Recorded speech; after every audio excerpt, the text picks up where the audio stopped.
வாழ்க வளமுடன். திருமந்திரத்தில் 740வது பாடல் பரகாய பிரவேசம் என்ற தலைப்பில் கொடுக்கப்பட்டிருக்கு. ஃபஸ்ட்டு இந்த தலைப்புக்கான ஒரு அர்த்தத்தை நம்ம தெளிவுபடுத்திக்கலாம். பரம் ப்ளஸ் காயம் ப்ளஸ் பிரவேசம் அப்படின்றது தான் அதோட அர்த்தம். இப்போ பரம் அப்படின்றது ஒரு அமைதியான நிலை, அந்த பேரமைதியின் ஒரு தன்மை, பிரபஞ்ச இருப்பு நிலை அப்படின்னு சொல்லுவாங்க.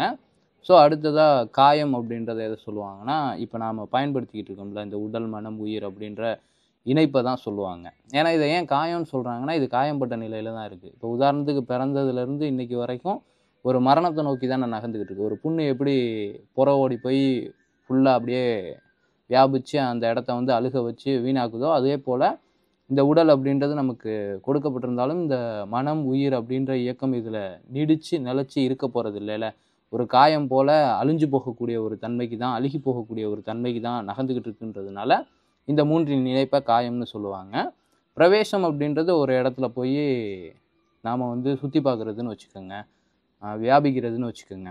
இப்போ இந்த காயத்தில் இருக்கக்கூடிய அந்த பரநிலை, இந்த ஜீவாத்மா அப்படின்றது பரமாத்மாவோட ஒரு பகுதி தான் அப்படின்னு சொல்லி கேள்விப்பட்டிருக்கீங்களா? அதை தான் சொல்கிறாங்க. இந்த காயத்தை பயன்படுத்தி இந்த காயத்தில் அந்த பரத்தின் பேர் அமைதித்தன்மையை உணரக்கூடிய ஒரு நிலை, அதோட ஒன்றக்கூடிய ஒரு நிலை அப்படின்ற விஷயத்துக்காக கொடுக்கப்பட்ட நுட்பங்கள் தான் இந்த பாடல்களாக நமக்கு இங்கே திருமூலர் கொடுத்துருக்காரு.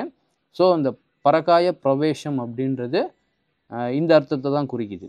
இந்த உடல் மனம் உயிரை அப்படிங்கிறத உணர்ந்து இந்த உணர்வை அப்படியே இருக்கக்கூடிய பேர் அமைதியோடு இணைச்சி அந்த அமைதியாக இருக்கக்கூடிய ஒரு நிலை, அந்த அமைதியின் தன்மையாகவே மாறக்கூடிய ஒரு நிலை, அதில் பிரவேசிக்கக்கூடிய ஒரு தன்மை அப்படின்றது நமக்கு கிட்டும். அதுக்காக அவர் கொடுத்துருக்கக்கூடிய மொத்த பாடல்களில் நுட்பங்கள் இருக்குது. ஃபஸ்ட்டு வரி எடுத்துக்கிட்டிங்கன்னா, பணிந்தென் திசையும் பரமனை நாடி அப்படின்னு சொல்லிட்டு கொடுத்துருப்பாரு.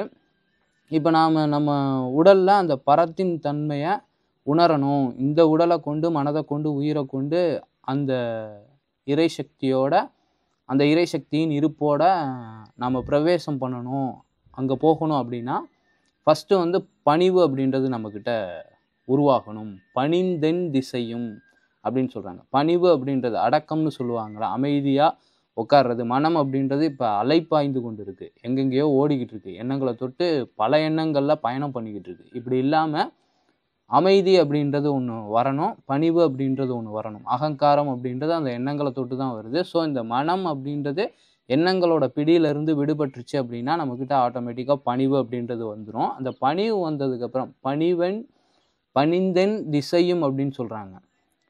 திசை அப்படின்றத இங்கே என்ன குறிக்கிறாங்கன்னா, இப்போ 8 திசை 4 திசைன்னு நம்ம சொல்கிறோம்ல, வடக்கு தெற்கு கிழக்கு மேற்குன்னு சொல்லிட்டு.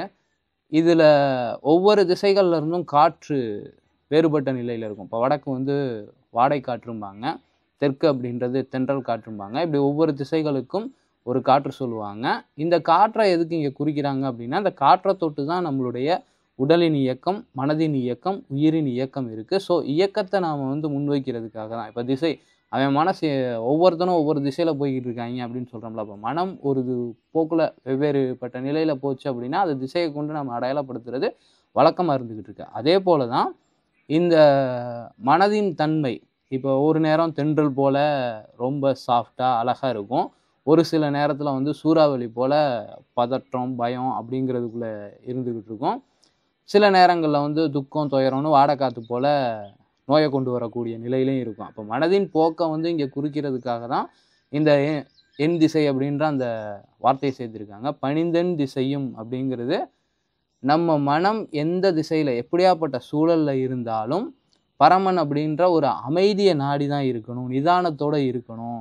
இப்போ வாழ்க்கையில் நமக்கு துக்கம் இருக்கலாம், துன்பம் இருக்கலாம், இன்பம் இருக்கலாம், அழகு இருக்கலாம், ஒரு ஆபத்து இருக்கலாம், எவ்வளவோ நிகழ்வுகள் இங்கே நிகழ்ந்துக்கிட்டு இருக்குல்ல. எந்த நிகழ்வு நடந்தாலும் மனம் அதோட போய் ஒன்றிட்டு குமுறாமல், குடிகரன் அடிக்காமல், கும்மாளம் போடாமல் அமைதியாக நிதானத்தோட இருக்கக்கூடிய ஒரு தன்மை ஃபஸ்ட்டு நமக்கு வேணும். அதை நாம் அந்த நிலையில் பயணிக்கிறதுக்கான ஒரு நாட்டம் நம்மக்கிட்ட இருக்கணும். நாம் இந்த உடலில் அந்த கடவுளின் இறைத்தன்மையின் ஒரு நிலையை அடையணும், இந்த உடலை கொண்டு அந்த ஒரு தன்மைக்கு பிரவேசம் பண்ணணும் அப்படின்னம்னா ஃபஸ்ட்டு வரியில் சொல்லக்கூடியது பணிவு. அந்த பணிவோட எந்த விதமான மனநிலை இந்த வாழ்க்கை சூழல்கள் இருந்தாலும் அதில் பேரமைதியையும் நிதானத்தையும் கடைபிடிக்கக்கூடிய ஒரு நிலை நம்மக்கிட்ட உருவாகணும் அப்படின்றத தான் ஃபஸ்ட்டு வரியில் நுட்பங்களாக கொடுத்துருக்காங்க. ஸோ இதை தொட்டு இருக்கக்கூடிய மற்ற 3 வரிகள்லையும் சரி நான் அமைதியாக இருக்கணும், பணிவாக இருக்கணும், எந்த மாதிரியான சூழல்கள் வந்தாலும் நான் வந்து நிதானத்தோட அமைதியை கடைப்பிடிக்கணும் அப்படின்னா அதுக்கு என்ன பண்ணணும் அப்படின்ற டீட்டெயில் கொடுத்துருக்காங்க. அதை பற்றி நீங்கள் தெரிஞ்சுக்கணும்னு நினச்சிங்கன்னா கமெண்ட் செக்ஷனில் சொல்லுங்கள். இந்த வீடியோவுக்கு ஒரு சப்போர்ட் கொடுங்க. நான் கண்டிப்பாக அதுக்கும் ஒரு வீடியோவை எடுத்து அப்லோட் பண்ணுறேன். இந்த வீடியோ பற்றின உங்களுடைய கருத்துக்களை கீழே கமெண்ட்டில் பதிவு செய்யுங்க. இதே போல் இன்னொரு வீடியோவில் உங்களை சந்திக்கிறேன். வாழ்க வையகம், வாழ்க வையகம், வாழ்க வளமுடன். குருவே துணை, குரு வாழ்க.